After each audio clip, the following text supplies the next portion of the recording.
Rusia adalah zona perang. Ya, seluruh Rusia. Pangkalan udara terbakar, kilang minyak meledak, drone menyerang target ratusan mil dari garis depan seolah itu hal biasa. Tempat-tempat yang seharusnya tidak tersentuh sekarang justru diserang. Dan pesannya, tidak ada tempat yang aman. Dan inilah bagian yang benar-benar menyakitkan bagi Moskow. Ini tidak terjadi dalam semalam. Ini dibangun bertahun-tahun, satu serangan makin dalam, makin berani, dan makin sulit dihentikan. Rusia kira mereka bisa melintasi perbatasan Ukraina dan mengambil apapun yang diinginkan. Mereka tak menyangka akan menghadapi banyak perlawanan, apalagi menerima serangan balasan di tanah sendiri. Namun, Rusia benar-benar keliru. Ukraina melawan dan mempertahankan wilayahnya. Seiring waktu, mereka makin jauh, meluncurkan drone, rudal, hingga melakukan serbuan lintas perbatasan ke wilayah-wilayah Rusia. Sedikit demi sedikit, satu serangan demi satu, Ukraina membawa perang itu ke tanah Rusia. Hal ini mengubah seluruh negeri menjadi zona perang aktif. Sampai-sampai mantan Menteri Pertahanan dan Sekretaris Dewan Keamanan saat ini, Sergei Shoigu, mengakui pada Maret 2026 bahwa tidak ada wilayah di Rusia yang bisa merasa aman. Inilah kilas balik bagaimana semua ini terjadi. Rusia gagal mencapai tujuannya dan Ukraina bangkit melawan segala rintangan untuk membuat musuhnya menelan dosis besar obat pahit racikannya sendiri. Karena ketika perang dimulai, gagasan bahwa Ukraina bisa melakukan serangan sekecil apapun di wilayah Rusia hampir tidak terpikirkan. Kedua negara memang bertetangga dengan ikatan sejarah dan hubungan budaya yang erat. Namun dalam hal militer, mereka sangat jauh berbeda. Salah satunya adalah raksasa sejati di dunia militer, kekuatan bersejarah dengan salah satu angkatan darat terbesar dan terkuat di dunia. Ribuan tank, puluhan ribu kendaraan lapis baja, persediaan Soviet yang penuh dengan kendaraan lapis baja dan amunisi, jumlah artileri, bom, dan rudal yang sangat besar, siap untuk menimbulkan kerusakan yang tak terbayangkan. Sebagai pelengkap, Rusia juga membanggakan kekuatan udara dan angkatan laut terdepan di dunia, ditambah hampir 1 juta personel militer aktif. Sebaliknya, Ukraina nyaris tidak terlihat di radar ketika berbicara tentang kekuatan militer besar. Ukraina tidak dianggap sebagai kekuatan serius, sehingga banyak ahli memprediksi jika Rusia menyerang, Ukraina akan kesulitan memberi perlawanan berarti. Bahkan analis yang paling optimis pun merasa bahwa Ukraina setidaknya mungkin bisa mempertahankan sebagian wilayahnya, tetapi tidak membayangkan pasukan Kiev mampu memberikan kerusakan serius pada aset atau infrastruktur Rusia di luar perbatasan mereka. Namun tidak butuh waktu lama sampai tanda-tanda awal kekuatan tersembunyi Ukraina mulai muncul. Bahkan beberapa bulan setelah perang dimulai, rumor mulai beredar. Ada rumor tentang serangan ke fasilitas di Rusia, seperti depot minyak di wilayah Belgorod. Banyak insiden ini belum terkonfirmasi. Beberapa diduga sengaja diciptakan Kremlin untuk memicu kemarahan publik pada Ukraina dan memperkuat dukungan perang. Namun seiring berlalunya minggu dan bulan, semakin banyak insiden seperti ini yang tampaknya mulai terjadi. Ada ledakan mencurigakan di seluruh wilayah perbatasan Rusia, dengan kebakaran terjadi di depot minyak dan bahkan serangan drone juga terjadi. Baru-baru ini terungkap beberapa serangan ini dilakukan oleh kelompok anti perang di Rusia, bukan oleh pasukan Ukraina. Kelompok Stop the Wagons melakukan sabotase dengan merusak infrastruktur rel kereta api negara sendiri untuk memperlambat pasokan dan amunisi ke garis depan. Dan meskipun Ukraina tidak secara langsung bertanggung jawab atas serangan-serangan ini, serangan tersebut merupakan bukti awal bahwa Rusia tidak akan begitu saja selamat dari apa yang disebut operasi militer khusus ini tanpa luka. Dan pada akhir tahun 2022, kurang dari 1 tahun setelah perang dimulai, Ukraina melakukan serangan pertamanya yang terkonfirmasi, bahkan 2 serangan. Serangan terjadi di pangkalan udara Engels dan Dagalivo, jauh di dalam Rusia, bermil-mil dari perbatasan Ukraina. Pangkalan-pangkalan ini digunakan untuk menampung beberapa pesawat pembom Rusia yang paling berharga dan canggih. Pesawat seperti Tupolev 295, sebuah pembom strategis yang diperkenalkan pada era Uni Soviet dan digunakan untuk melakukan serangan rudal jelajah terhadap infrastruktur Ukraina. Pada 5 Desember 2022, kedua pangkalan udara ini dibakar oleh Ukraina dengan ledakan terdengar dan laporan kerusakan pada infrastruktur serta pesawat. Serangan lanjutan menghantam Engels beberapa minggu kemudian, pada 26 Desember, memberikan bukti berharga bahwa serangan awal bukanlah kejadian satu kali atau kebetulan, dan bahwa Ukraina benar-benar siap serta mampu menghantam Rusia di tempat dan waktu yang paling tidak mereka duga. Itu pertama kalinya Rusia merasakan perang di tanah air, namun bukan yang terakhir. Pada 2023, perang mulai berubah. Perang ini awalnya berupa konflik konvensional, dengan Rusia sangat mengandalkan tank dan kendaraan lapis baja untuk mengalahkan lawan. Sementara itu, pembela Ukraina menggali parit dan membangun posisi pertahanan, menggunakan senjata dan artileri apapun untuk menahan serangan musuh. Itu adalah pertempuran saling menguras kekuatan, tidak jauh berbeda dengan banyak konflik lain yang terjadi di seluruh dunia pada abad ke-20 dan awal abad ke-21. Namun kemudian datanglah drone. Sepanjang tahap akhir tahun 2022 hingga awal tahun 2023, Rusia mulai menggunakan drone dengan frekuensi yang semakin tinggi untuk melakukan serangan udara terhadap posisi garis depan Ukraina dan infrastruktur sipil. Ukraina terpaksa mempertahankan diri dari ancaman baru yang menakutkan, ancaman yang cepat, murah, dan mudah dibuat secara massal oleh Rusia. Ancaman yang bisa mereka kerahkan dalam jumlah besar. Gerombolan drone peledak yang berdengung, sulit terdeteksi di layar radar, dan sangat sulit dicegat dengan pertahanan konvensional, mampu menimbulkan kerusakan besar hanya dalam satu malam. Ukraina tak hanya menderita akibat era baru perang drone, tapi juga belajar, beradaptasi, dan mulai mengembangkan industri drone dalam negerinya. Jika Moskwa bisa melakukannya, maka Kiev juga bisa. Dan pada 3 Mei 2023, dunia melihat sekilas apa yang bisa dilakukan drone Ukraina ketika beberapa di antaranya menyerang pangkalan udara Rusia lainnya, kali ini di wilayah Bryansk. 2 target berhasil diserang, 2 lainnya dihancurkan sepenuhnya. 1 drone lagi tidak ditemukan. Pada hari yang sama, muncul juga laporan tentang serangan drone ke Kremlin sendiri, markas pemerintahan Rusia. Di bulan yang sama, lebih banyak drone terlihat di Moskwa. 8 drone masuk ke ibu kota. Meski saat itu tak banyak kerusakan, ini tetap jadi berita besar. Ukraina, negara kecil yang tidak ada yang menyangka bisa memberikan perlawanan berarti, entah bagaimana berhasil mengatur serangan ke ibu kota Rusia hampir 300 mil di luar perbatasannya. Ibu kota dan kota terbesar di Rusia, rumah bagi lebih dari 13 juta orang. Tempat yang sama di mana para oligarki terkaya di negara itu dan presiden yang tampaknya sangat berkuasa, Vladimir Putin, menghabiskan banyak waktu mereka, diserang oleh senjata Ukraina. Jika Kiev bisa melakukan itu hanya setahun setelah perang dimulai, sambil menahan serangan berat Rusia di garis depan dan serangan udara hampir terus-menerus, apalagi yang bisa mereka capai? Kita akan segera tahu. Sepanjang 2023, serangan drone Ukraina makin sering terjadi, tapi Kiev masih menyiapkan sesuatu yang lebih besar. Pada akhir musim semi, angkatan bersenjata melintasi perbatasan Ukraina dan masuk ke wilayah Belgorod di Rusia, menandai dimulainya serangan darat besar pertama yang harus dihadapi Rusia. Pasukan tersebut sebagian besar terdiri dari sukarelawan non-Ukraina seperti kelompok anti-Kremlin Rusia seperti Legiun Kebebasan Rusia, serta kombatan lain dari tempat-tempat seperti Polandia dan Belarusia. Namun, ini tetap serangan lintas batas terbesar dalam perang saat itu. Para pejuang sukarelawan mensabotase, merusak, dan menghancurkan infrastruktur serta peralatan Rusia sambil mendukung pembela Ukraina di poros Sumy dan Kharkiv. Mereka sangat memengaruhi moral pasukan Kremlin. Banyak tentara telah dibohongi, diberitahu mereka pahlawan, dan dikirim untuk membebaskan Ukraina. Mereka dibuat percaya bahwa rakyat Ukraina akan menyambut mereka dengan tangan terbuka, bahwa operasi militer khusus mereka akan selesai dalam hitungan minggu, dan bahwa bendera Rusia akan dikibarkan di jalan-jalan Kiev dengan mudah. Pernyataan-pernyataan itu tidak hanya terbukti benar-benar salah, tetapi sekarang secara harfiah ada pasukan oposisi di gerbang Rusia menerobos masuk ke wilayah mereka sendiri. Semua ini seharusnya tidak terjadi. Dan bagi banyak orang di Rusia, inilah saat pertama kali mereka merasa bahwa perang mulai lepas kendali Kremlin dengan cepat dan berbahaya. Situasinya akan jadi lebih buruk. Sebelum membahas itu, kami buat The Military Show untuk menjelaskan pergerakan kekuasaan. Jika Anda baru, tekan subscribe agar tidak ketinggalan episode berikutnya. Tahun 2024 terbukti menjadi tahun yang sangat penting dalam konflik ini, dalam berbagai hal. Putin dan kroni-kroninya di Kremlin berharap bahwa tahun inilah saatnya tentara Rusia menghancurkan Ukraina sekali dan untuk selamanya dengan upaya besar-besaran di sepanjang garis depan bertujuan untuk meruntuhkan pertahanan negara itu dan membuka jalan menuju kemenangan. Namun kenyataannya tidak berjalan seperti itu sama sekali. Alih-alih semakin lemah, Ukraina justru menjadi jauh lebih kuat pada tahun 2024.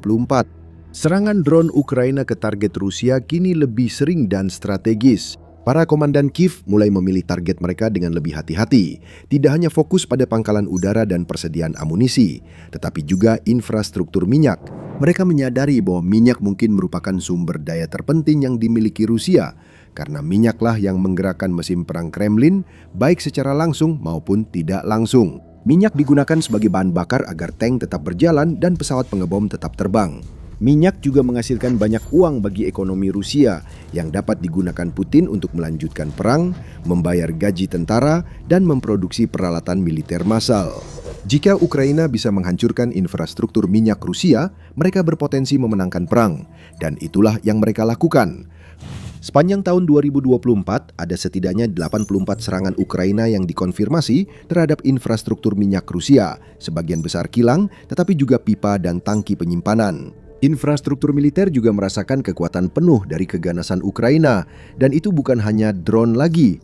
Industri pertahanan dalam negeri Kiev yang berkembang pesat juga memproduksi rudal yang lebih besar dan lebih baik, mampu terbang lebih jauh dan lebih cepat daripada yang sebelumnya. Bahkan melebihi kapasitas banyak amunisi barat yang telah dikirimkan ke Ukraina oleh sekutunya di seluruh Eropa dan wilayah lain. Sebagai contoh, ada lebih dari 50 serangan rudal Neptune selama periode ini, bahkan serangan drone jarak jauh terhadap target yang hampir 1000 mil ke dalam wilayah Rusia, seperti pabrik elektromekanis Kupol di wilayah Izhevsk. Ini juga terjadi saat sekutu Ukraina akhirnya mengizinkan penggunaan senjata mereka untuk menyerang target di Rusia, bukan hanya di wilayah pendudukan. Hal ini membuat Ukraina jadi ancaman lebih besar bagi Moskow dengan rudal Storm Shadow dari Eropa dan rudal Amerika menyerang lapangan udara dan lokasi penting. Di laut juga, Ukraina sangat aktif dalam serangannya. Ukraina melakukan banyak serangan dahsyat terhadap armada Laut Hitam Rusia yang terkenal, menenggelamkan kapal penjelajah andalannya Moskva pada tahun 2022 dan menghancurkan lebih banyak kapal pendarat, kapal rudal, bahkan kapal selam dalam perang saat ini. Akhirnya, kerusakan yang terjadi begitu parah sehingga para komandan Rusia memutuskan untuk memindahkan sebagian besar armada ke perairan yang lebih aman, menarik kapal-kapal yang sebelumnya ditempatkan di lokasi strategis tepat di lepas pantai Crimea. Hal ini tidak hanya membuat kapal-kapal tersebut menjadi kurang berbahaya dalam hal serangan rudal ke wilayah Ukraina, tetapi juga membuka jalur bagi ekspor gandum dan barang-barang lain dari Ukraina, sehingga memberi napas baru bagi perekonomian negara yang sedang berjuang tersebut. Lalu datang serangan yang lebih besar lagi, yaitu serbuan ke Kursk. Pada tanggal 6 Agustus 2024, pasukan Ukraina membawa kenyataan pahit perang kembali ke Rusia seperti belum pernah terjadi sebelumnya, dengan membentuk garis depan baru mereka sendiri di wilayah Kursk. Mereka tidak berniat merebut wilayah Rusia atau membantai warga sipil seperti yang dilakukan mesin perang Kremlin di Ukraina. Sebaliknya, ini adalah keputusan strategis, sebuah cara untuk mengalihkan pasukan Rusia yang mulai melebihi jumlah dan menekan posisi-posisi Ukraina di wilayah lain, memaksa mereka untuk menyebar dan membagi sumber daya mereka guna menghadapi invasi di Kursk, sehingga memberi waktu dan ruang bernapas bagi para pembela Ukraina yang pemberani. Pada awalnya, pasukan Ukraina menghadapi sedikit perlawanan. Pasukan Rusia di daerah itu kurang dan tidak siap, banyak yang tak berpengalaman, sehingga tak mampu memberi perlawanan berarti. Akibatnya, tentara Ukraina dengan cepat merebut kota dan desa strategis, menangkap pasukan serta menghancurkan atau menyita perlengkapan Rusia yang mereka temukan di jalan. Pada puncaknya, angkatan bersenjata Ukraina memiliki kehadiran militer di lebih dari 80 permukiman Rusia dan bertahan hingga Maret 2025 ketika komandan Ukraina mengambil keputusan bijak untuk mundur. Rusia mencoba menggambarkannya sebagai semacam kemenangan. Kenyataannya, itu adalah kekalahan telak. Untuk pertama kalinya dalam beberapa dekade, pasukan musuh berhasil melintasi perbatasan Rusia dan menguasai sebagian wilayahnya. Meskipun Ukraina akhirnya meninggalkan wilayah itu, mereka tetap menimbulkan kerusakan besar, korban jiwa, serta meninggalkan ranjau dan bahan peledak rakitan untuk dihadapi Rusia. Itu juga cukup lama mengalihkan perhatian musuh sehingga Ukraina dapat pulih dan berkonsolidasi kembali di garis depan lain, mencegah Kremlin merebut kota besar atau penting. Secara keseluruhan, tahun 2024 merupakan tahun yang mengesankan bagi Ukraina dalam hal berhasil membalas serangan musuhnya. Tahun 2025 bahkan lebih baik lagi. Tahun itu baru saja dimulai ketika drone-drone Ukraina sudah menargetkan Moskow dengan serangan besar-besaran yang melibatkan 240 kendaraan udara tak berawak yang dikirim dari Ukraina melintasi perbatasan dan menargetkan lokasi infrastruktur militer dan fasilitas minyak di berbagai wilayah Rusia. Dan ini baru permulaannya. Sepanjang 2025, serangan drone Ukraina ke posisi Rusia yang dulu terjadi bulanan atau 2 mingguan, kini hampir setiap hari. Pada tahap ini, Ukraina telah menguasai seni peperangan drone dan melampaui lawannya dalam hal memproduksi berbagai jenis drone yang lebih beragam dan efektif, serta menggunakannya untuk menghancurkan infrastruktur dan meruntuhkan moral lawan. Ukraina juga memproduksi UAV dalam jumlah yang jauh lebih besar dari sebelumnya, meningkat dari 20.000 per bulan menjadi 200.000. Pabrik produksi militer, kilang minyak, fasilitas penyimpanan, lapangan udara, satu demi satu target diledakkan dan dibakar oleh serangan kamikaze Ukraina.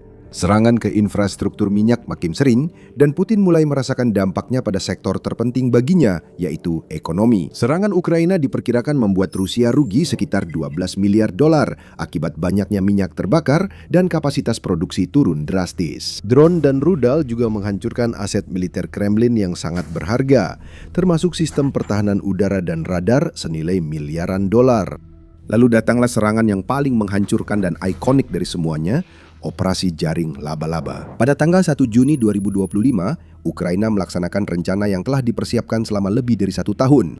Mereka menyembunyikan puluhan drone di truk, lalu mengirimnya ke lokasi strategis di seluruh Rusia dekat pangkalan udara utama.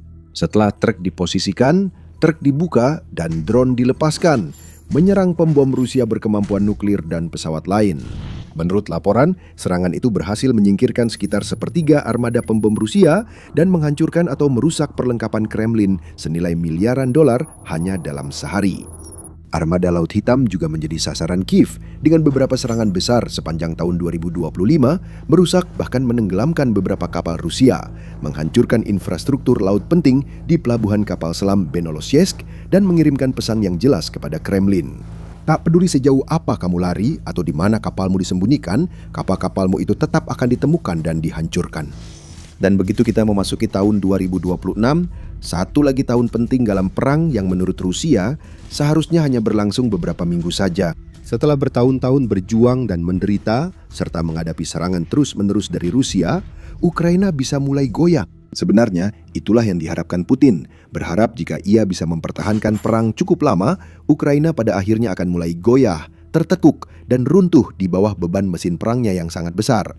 Tapi itu tidak terjadi. Saat tahun 2026 dimulai, Ukraina tidak mengendur, Ukraina tidak mundur. Ukraina justru meningkatkan eskalasinya. Ukraina terus melakukan serangan dahsyat terhadap infrastruktur minyak di wilayah-wilayah Rusia. Ukraina mempercepat pengembangan dan penyebaran senjata-senjata baru seperti rudal Flamingo jarak jauh, sambil terus berperang dengan senjata yang diberikan oleh sekutunya seperti Storm Shadow dari Prancis dan Inggris, serta rudal buatan luar negeri lainnya.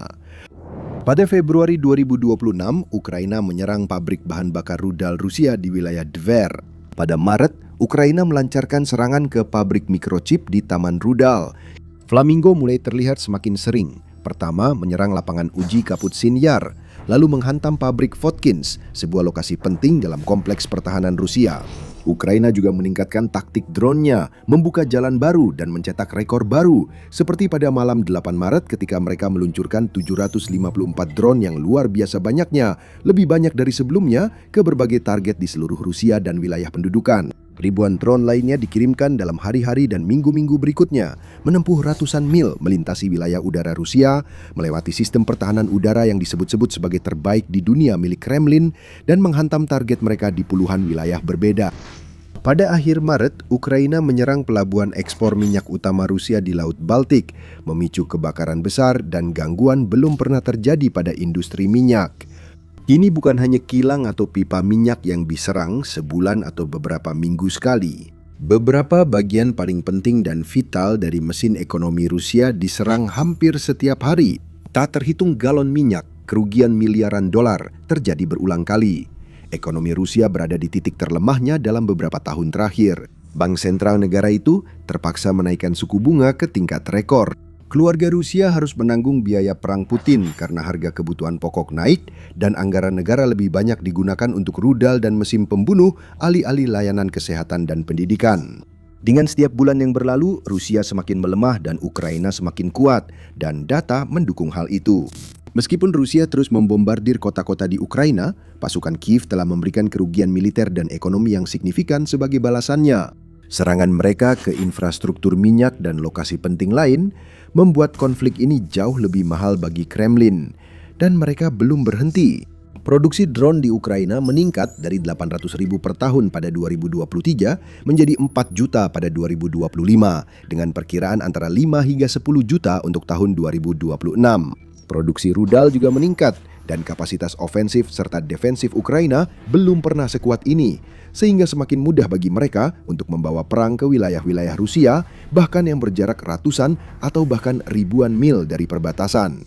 Shoigu benar. Di Rusia tidak ada tempat aman, dan Putin hanya bisa menyalahkan dirinya sendiri. Tonton video ini untuk melihat serangan terbaru Ukraina yang menghancurkan lokasi minyak Rusia. Atau tonton ini untuk melihat bagaimana tingkat korban Rusia benar-benar mulai meningkat tajam pada tahun 2026 dengan jumlah kematian dan cedera yang semakin besar serta semakin sedikit rekrutan baru untuk menggantikan mereka yang telah hilang. Dan jika Anda ingin melihat lebih banyak analisis mendalam seperti ini, jangan lupa untuk berlangganan The Military Show hari ini.